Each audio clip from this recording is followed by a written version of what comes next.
You're listening to Next on the Tee with Chris Mascaro, where PGA and LPGA legends, pros and top instructors come to share their stories, insights and tips. Now, back to you, Chris. All right, now back with me here on the French Lick Resort guest line is Ted Purdy. Let me remind you about Ted's background. He is from Phoenix, Arizona, played his college golf at the University of Arizona, where he was a 4-time All Pac-10 selection and a 3-time NCAA All-District selection. He was a 3rd-team All-American in 1995, and he, along with his teammates Jason Gore, Jim Furyk, and several others on that wonderful team, won the 1992 NCAA National Championship. And like I mentioned at the top of the show, he was a University of Arizona Academic Champion Award winner 3 years in a row from 1992 to 1994. In 1995, Ted finished runner-up at the NCAA Championship, finishing 1 stroke behind Auburn's Chick Spratlin. Ted beat Tiger Woods by 6 strokes at the 96 Arizona Ping Invitational. He's played in more competitive rounds than anyone in Arizona golf history. He was inducted into the Wildcats Hall of Fame in 2005, turned pro in 96.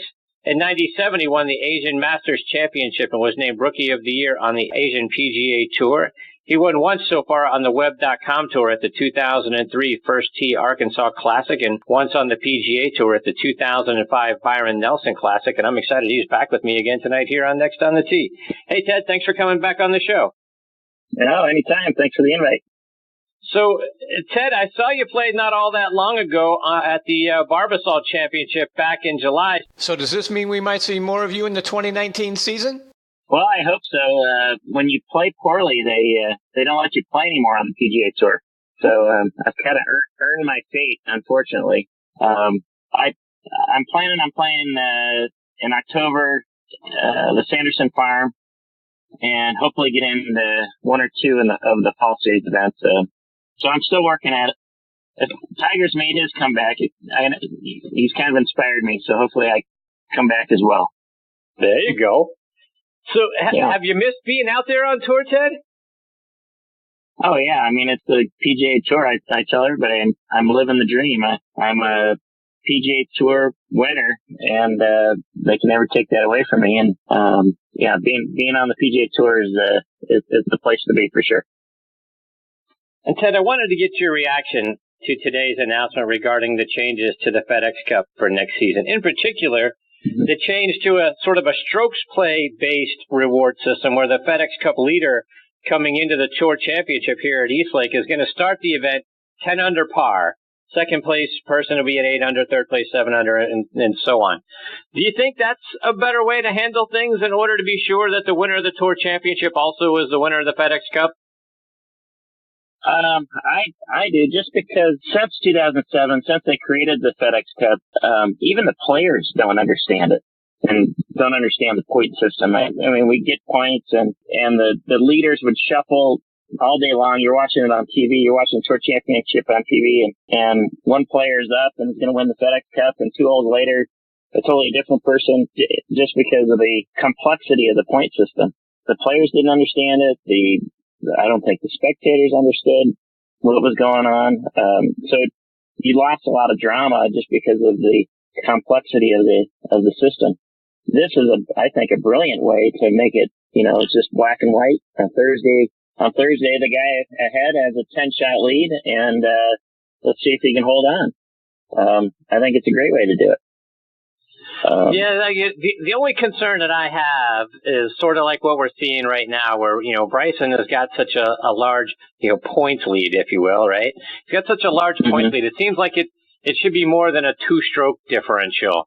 Hey, if they came up with some mathematical equation, and I heard them talking today about how they sort of ran everything by guys at MIT to make sure that, the equations and the formula seemed right. I would just wonder if it could slide up and down a little bit, so that if the guy coming in first has done what Bryson's done, right? He's won 2 tournaments coming into this thing. And, if it happened to be that, if someone got on a roll and won 2 or 3 tournaments and had a really large lead in the points, because I think this only counts, this stroke play is only going to be for the Tour Championship, not for the other events in the playoff. But if a guy had a really huge lead, to see it only be a 2-stroke lead going in doesn't seem quite as fair to me. But I'm really interested to see what you and the players think about how fair that is, and maybe to your point, the upside is at least we can get our minds wrapped around how it works. Because if they didn't to this point, I could see where the guys would be like, anything is better. Yeah, I mean, I think anything is better, to be honest with you. And I'm sure they'll adjust, for the 2020 season. So if it doesn't seem like the points are the way those should be, then I'm sure they'll adjust again. But this is definitely I think a simpler concept. More people are going to understand it. The fans are going to probably embrace it more energetically. I think they had to do something, because for the last 11 years, nobody really knew or could understand it. And I think, honestly, if you look back, there were players that had big leads going into the final tournament, and the person who win the final tournament would win the FedEx Cup. So the system's worked that way for a long time. At least the last 11 years, there have been people with big leads that have not won the FedEx Cup. And Ted, they also added a $10 million bonus for the top 10 finishers during the regular season. So you're going to have sort of a regular season champ. And money's always a great incentive. Do you think this sort of, bonus, this $10 million bonus, $2 million to the guy who wins the regular season, is going to get players to play in more events to try to get to that bonus? Or is, sort of off the golf course, if you will, is trying to put together your schedule for the year and other commitments that you've got off the golf course? Does that make it challenging to try to put together add even one more event to what you did the previous year? Well, I think most of the guys, because of the new system, the new FedEx Cup, most guys play about the same amount of events. I mean, Tiger was always a rarity because he played the minimum. He played 15 events, but most guys pretty much played the 25 to 30 events a year. And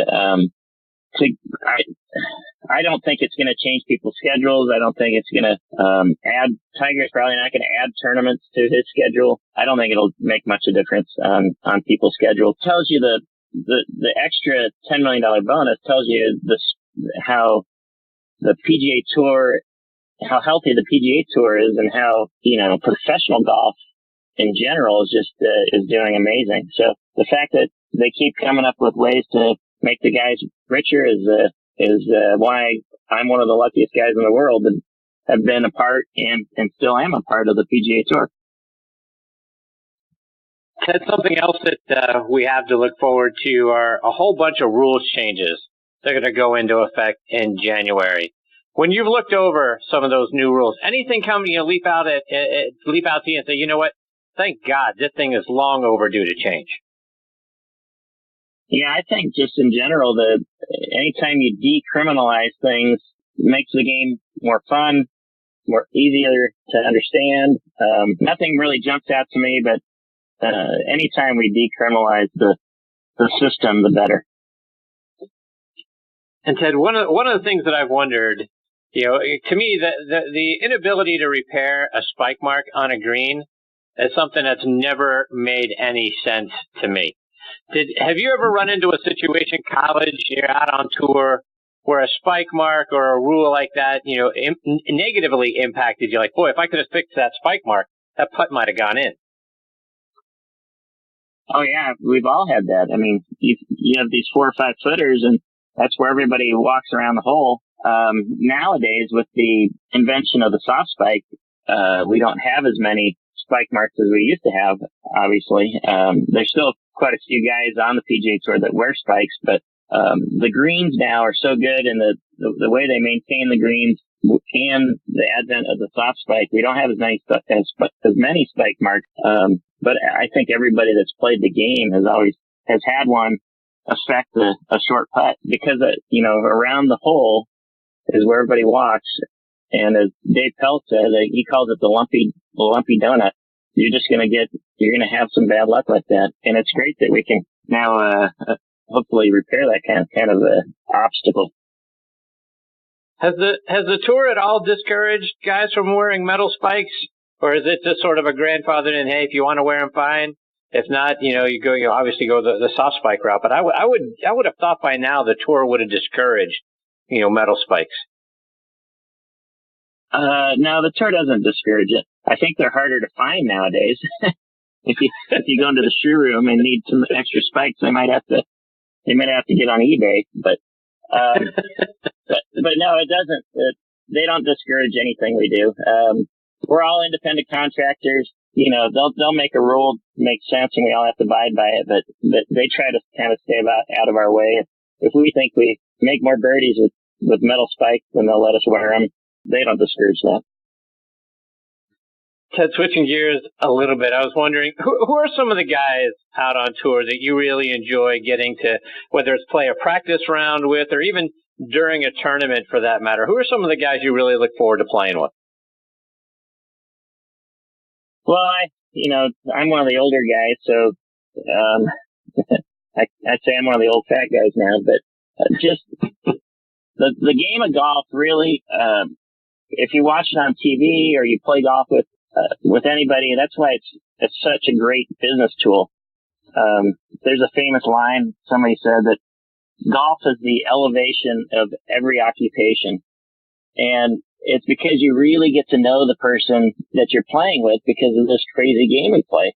And it causes emotions and it causes us stress, and how we deal with that, affects the people around us. And if you just were watching it on TV, you'd go, hey, Freddie Couples looks like a really fun guy to play with. Well, by the way, he's a great guy to play with for two reasons. His tempo is so fluid and beautiful that you kind of absorb it through osmosis, his rhythm. And, but he's also a great guy. He, is encouraging to the people he plays with. The fans absolutely adore him. Freddie would be the first guy, I would say I'd like to play with. And obviously, like Ernie Els, same kind of thing for me. I love playing with Ernie because he's a great guy. He's fun. But it's his rhythm, his temperament, and his golf swing. When you're playing with somebody with that kind of cadence or tempo, it sure makes me play better. Another great guy, just because I think he's great, is Timmy Heron. I was roommates with Jason Gore. I love playing with my old roommate, Jason Gore. And, anyway, so that's kind of the guys I like to play with.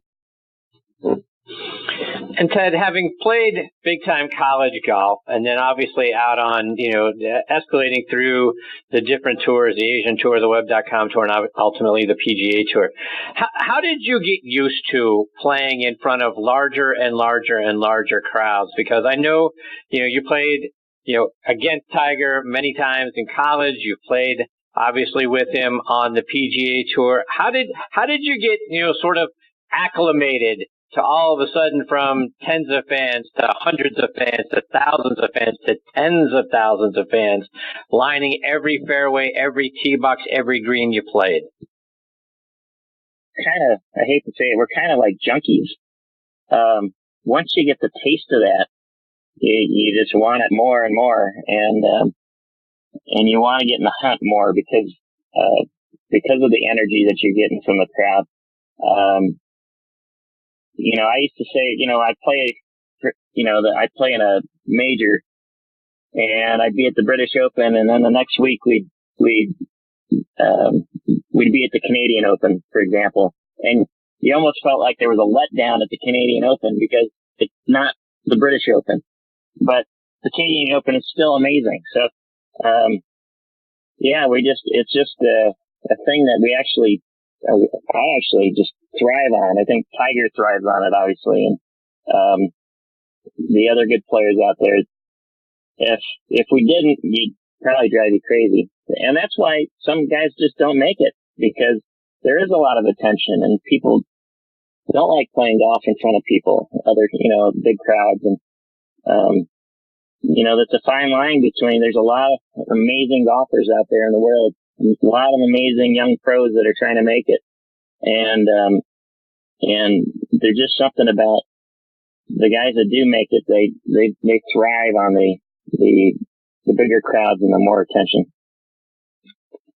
At what point in your career, Ted, did you no longer, I mean, I guess, lack of a better term or phrase, did you no longer notice them? Did it no longer become, the idea that you got tens of thousands of eyes watching you and the noise and the people talking? At what point did it sort of just drift off into the background?